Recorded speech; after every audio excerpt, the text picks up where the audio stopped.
Want to change your Hostinger account password? In this guide, I'll walk you through the steps to change your password in just a few easy instructions. Don't forget to like this content, subscribe, and share it with others. First, open your browser and visit hostinger.com. Then, click on the profile icon in the top right corner and select Account Information. On this page, scroll down a little to find the Account Settings section. Here, you'll see the Change Password option. Click on it to proceed.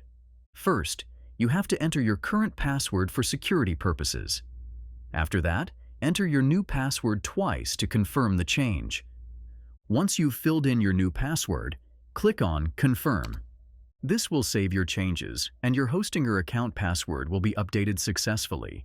If you found this guide helpful, don't forget to like, subscribe, and share it with others. And want to get a discount on Hostinger? Use my affiliate link in the description for an exclusive discount on Hostinger.